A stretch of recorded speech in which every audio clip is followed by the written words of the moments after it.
CSC means common service centre. ये एक ऐसा नाम है जो इस टाइम पूरे J&K में चल रहा है, ठीक है।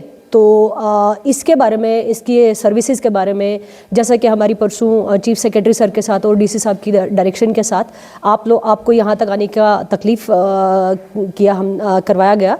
तो इन सब चीज़ों को हमने डिस्कस करना है कि लोगों के लिए क्या सहूलियतें हैं, क्या सर्विसेज CSC देता है। CSC का फुल फॉर्म जो है कॉमन सर्विस सेंटर है, जिसको हम शॉर्ट फॉर्म में CSC कहते हैं। वक्त के साथ साथ मतलब जैसे टाइम गुजरता जाता है तो नई नई स्कीम्स आती रहती है, नए नए प्रोजेक्ट्स आते रहते हैं, चाहे हम गवर्नमेंट की बात करें या प्राइवेट की बात करें, ठीक है। तो CSC एक ऐसा प्लेटफॉर्म है जो इस टाइम पूरे जम्मू कश्मीर से बाहर भी चल रहा है, और CSC हर ग्राम पंचायत और पंचायत लेवल पर दिया गया है, जहाँ पे हमारे वर्कर्स जो होते हैं, मैं अगर शॉर्ट फॉर्म में बात करूँ तो हमारे VLEs means village level entrepreneur हम जिनको कहते हैं, वो काम कर रहे हैं। वो गवर्नमेंट की प्राइवेट और गवर्नमेंट सर्विसेज और प्राइवेट सर्विसेज दोनों पे काम करते हैं, ताकि जो गांव के लोग हैं या अर्बन के लोग हैं, जिस भी जगह पर CSC का सेंटर बना हुआ है तो लोगों को वहाँ पे सहूलियत मिल सके। अब सहूलियतें कौन कौन सी होती हैं? जैसे पहले के टाइम में लोगों को धक्के खाने पड़ते थे डिफरेंट डिपार्टमेंट्स के। हम फूड की बात करें तो KYC का मसला रहता था, हम आधार की बात करें तो आधार का मसला रहता था।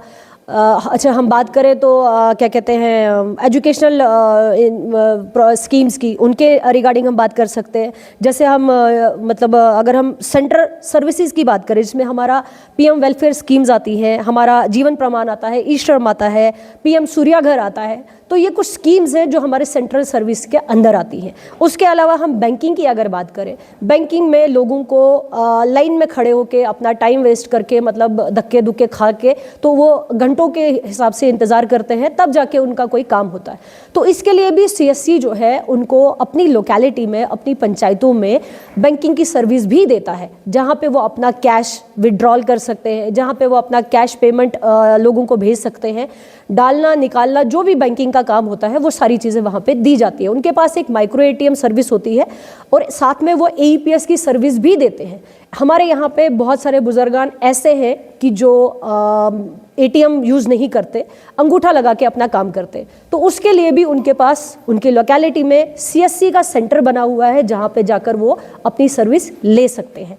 इसके अलावा अगर मैं बात करूँ कि जैसे काफ़ी सारे लोग ऐसे होते हैं कि जो घर से बाहर निकल नहीं सकते, तो उनके लिए भी CSC ने एक नंबर डाला है, एक DigiDost का प्लेटफॉर्म बनाया है, जिस पे 14471 जो नंबर है, इस पे उनको कॉलिंग करनी है, और कॉलिंग करने के बाद उनको वही सर्विस उसी रिगार्डिंग जो मतलब जो वहाँ पे ग्रीवेंस डालेंगे तो उसके रिगार्डिंग उनको सर्विस जो है उनके डोर स्टेप पे अवेल की जाएगी।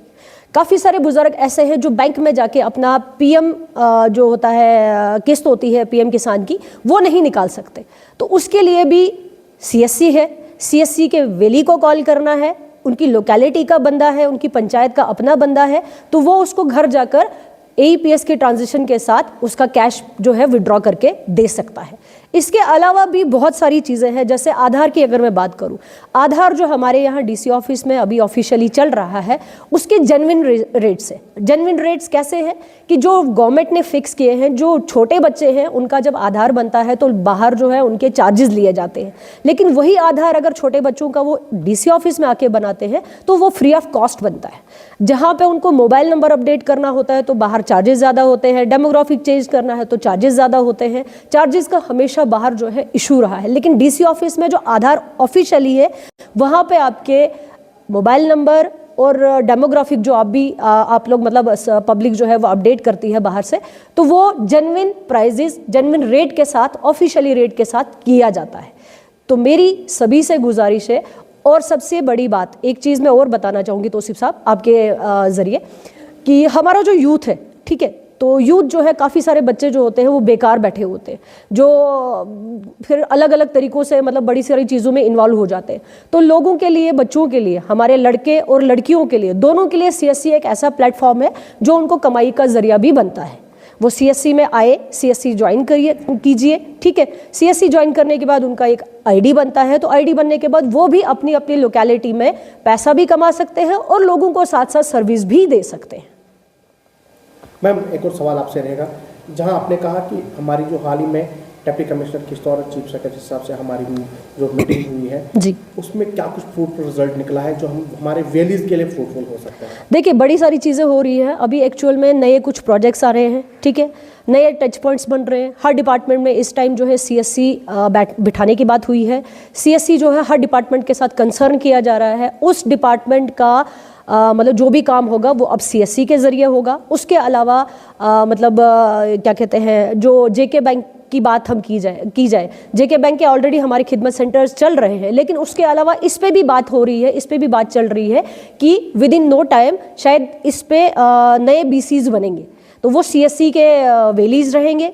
तो इस पे अभी बात चल रही है, अभी इस पे पूरा मतलब वो काम इस पे पूरी इन्फॉर्मेशन नहीं आई है, बट जितना हम तक है हमारी इन्फॉर्मेशन के हिसाब से अभी उस पे काम चल रहा है, बात चल रही है। कुल मिलाकर अगर देखा जाए पूरे डिस्ट्रिक्ट के अंदर आपके कितने वीएलईज हैं जो इस वक्त आपके साथ काम कर रहे हैं, जो हमारे यहाँ काम कर रहे हैं? जी, अगर मैं ओवरऑल की बात करूँ तो ओवरऑल इस टाइम जो डिस्ट्रिक्ट किश्तवाड़ का सीएससी का रोल आउट है वो है इस टाइम 450 के आसपास, जिसमें से हमारे एसएचजी मेंबर्स आती है, वो लेडीज़ जो कमाना चाहती है, जो काम करना चाहती है, उनको गवर्नमेंट की तरफ से बायोमेट्रिक मिल रहे हैं, उनको बैंकिंग की सर्विस में ज़्यादातर एक्टिव किया जा रहा है ताकि वो बैंकिंग की सर्विस अपनी लोकेलिटी में दे पाए।